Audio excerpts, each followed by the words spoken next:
Assalamualaikum warahmatullahi wabarakatuh. Kami dari kelompok 6 akan mempresentasikan hasil diskusi dari kelompok kami yang berjudul Kekuasaan Kehakiman dan Sistem Peradilan Republik Indonesia, yang beranggotakan saya sendiri, Fatina Zulfa, NIM 1219046, yang kedua Alvina Kristianingsih, NIM 1219053, yang ketiga Nihlatul Zulfa, NIM 1219059, yang keempat Dini Novi Muryani, NIM 1219073, yang terakhir Fitro Zulfiana, NIM 1219074. Selanjutnya yaitu pembahasan materi yang pertama, yaitu negara hukum dan kekuasaan kehakiman Republik Indonesia. Negara hukum ialah bahwa tidak ada satupun yang berada di atas hukum dan hukumlah yang berkuasa. Konsep negara hukum terkait dengan istilah nomokrasi atau kedaulatan hukum, yang berarti bahwa penentu dalam penyelenggaraan kekuasaan negara adalah hukum.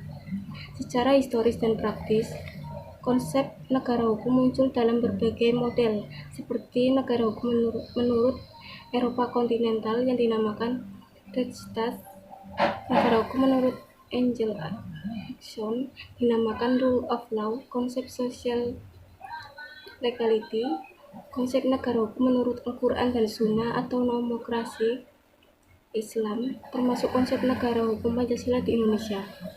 Selanjutnya tentang kekuasaan kehakiman Republik Indonesia. Kemerdekaan Indonesia yang diproklamasikan pada tanggal 17 Agustus 1945 merupakan landasan bagi terbentuknya sistem tata hukum dan baru, yaitu sistem hukum ketatanegaraan Indonesia. Dengan sistem hukum baru tersebut, bangsa Indonesia bertekad untuk mengganti seluruh sistem hukum kolonial dengan sistem hukum nasional Indonesia. Nah, hal ini merupakan konsekuensi suatu negara merdeka yang dengan balas berhak mengatur sendiri tata negara dan tata hukumnya.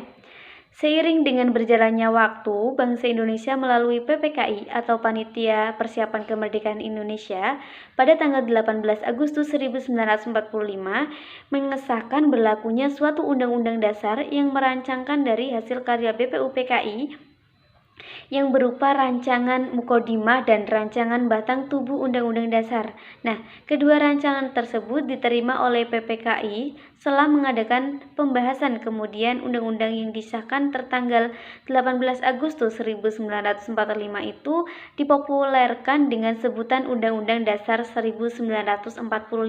Nah, sejak berlakunya Undang-Undang 1945 tanggal 18 Agustus 1945 itu hingga kini telah berhasil membuat tiga buah undang-undang pokok yang mengatur kekuasaan kehakiman tersebut. Nah, diantaranya meliputi 1 Undang-Undang Nomor 19 Tahun 1964, yang kedua Undang-Undang Nomor 14 Tahun 1970 sebagaimana yang dirubah dengan Undang-Undang Nomor 35 Tahun 1999. Nah, ketiga undang-undang tersebut diciptakan dalam rangka untuk memenuhi pemerintahan pasal 24 dan 25 Undang-Undang Dasar 1945. Sebelum berlakunya Undang-Undang Nomor 19 Tahun 1948, sepanjang menyangkut peraturan-peraturan dan badan-badan atau institusi yang berkaitan dengan kekuasaan kehakiman, berlaku peraturan-peraturan dan badan-badan sebelum kemerdekaan di masa Jepang dan Belanda itu. Kemerdekaan semacam itu didasarkan pada ketentuan pasal 2 Aturan Peralihan Undang-Undang Dasar 1945 yang pada intinya mengatakan bahwa segala badan negara dan peraturan itu masih terus berlaku selama belum diadakannya amandemen atau adanya Undang-Undang Dasar yang terbaru. B. Konsekuensi negara hukum menurut Undang-Undang 1945. Salah satu konsekuensi negara hukum adalah adanya peradilan yang bebas. Untuk itu telah diletakkan dasar hukum peradilan di Indonesia. Di Indonesia sebagaimana termaksud di dalam pasal 24 Undang-Undang Dasar 1945, di dalam pasal 24 ayat 1 Undang-Undang 1945 disebutkan, kekuasaan kehakiman merupakan kekuasaan yang merdeka untuk menyelenggarakan peradilan guna menegakkan hukum dan keadilan. Kekuasaan kehakiman tersebut diatur dalam Undang-Undang Nomor 14 Tahun 1970 tentang ketentuan pokok kekuasaan kehakiman yang diubah dengan Undang-Undang Nomor 4 Tahun 2004 tentang kekuasaan kehakiman dan kemudian diubah dan disempurnakan dengan Undang-Undang Nomor 48 Tahun 2009 tentang kekuasaan kehakiman. Berdasarkan ketentuan dalam Undang-Undang 1945, Pasal 1 Ayat 3 yang berbunyi, negara Indonesia adalah negara hukum. Konsekuensinya adalah segala kehidupan kenegaraan selalu berdasarkan kepada hukum untuk menjaga dan mengawasi hukum berjalan dan efektif, maka dibentuklah lembaga peradilan. Indonesia sebagai negara berdasarkan hukum tercantum dalam bab 1 tentang bentuk dan kedaulatan negara pasal 1 ayat 3 yang mencantumkan bahwa negara Indonesia adalah negara hukum. Hal ini membawa konsekuensi bahwa negara Indonesia sebagai negara yang menjunjung tinggi hukum, seluruh warga negara Indonesia tak terkecuali harus tunduk dan patuh pada hukum yang berlaku tanpa diskriminasi. Negara hukum memberikan makna bahwa seluruh kebijakan pemerintahan dalam menjalankan kekuasaannya harus berdasarkan hukum.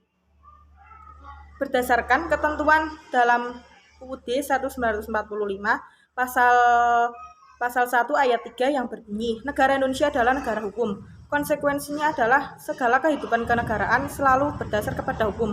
Untuk menjaga dan mengawasi hukum berjalan dengan efektif, maka dibentuklah lembaga peradilan. Indonesia adalah negara hukum yang pelaksananya ketatanegaranya dilaksanakan berdasarkan peraturan dan ketentuan yang berlaku.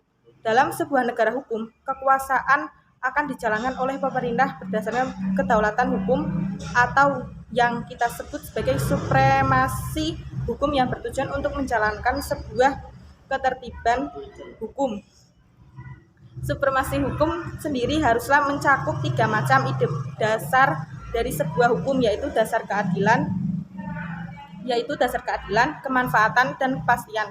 Oleh sebab itu, hukum tidak boleh mengabaikan keadilan masyarakat, dan sebuah hukum tidak runcing ke bawah dan tumpul ke atas, karena semua sama di mata hukum.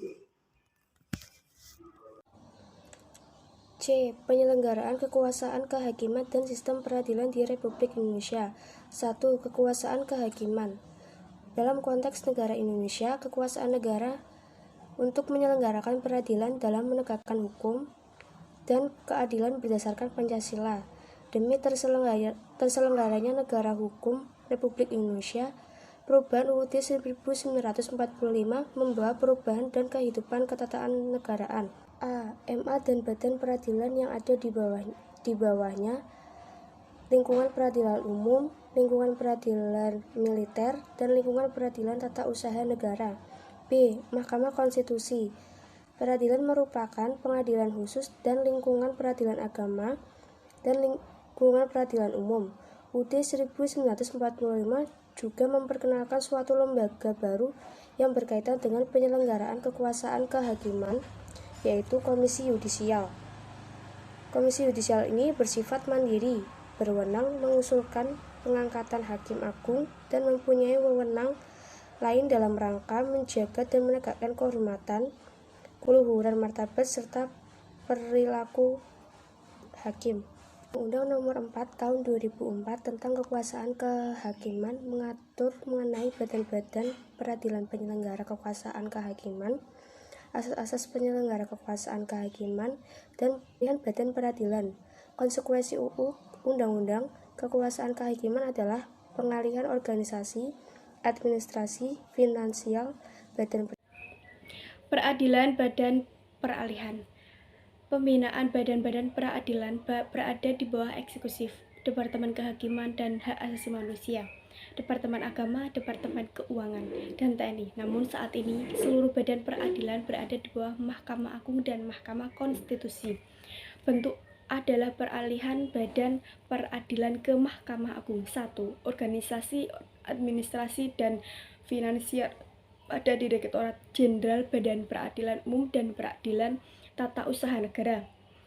Pengadilan Negeri dan Pengadilan Tata Usaha Negara terhitung sejak tanggal 31 Maret 2004 dialihkan dari Departemen Agama, Departemen Kehakiman dan Hak Asasi Manusia ke Mahkamah Agung. 2. Organisasi, administrasi, dan finansial pada Direktorat Pembinaan Peradilan Agama, Departemen Agama, Pengadilan tinggi agama atau Mahkamah Syariah Provinsi dan Pengadilan Agama atau Mahkamah Syariah terhitung sejak tanggal 30 Juni 2004 dialihkan dari Departemen Agama ke Mahkamah Agung.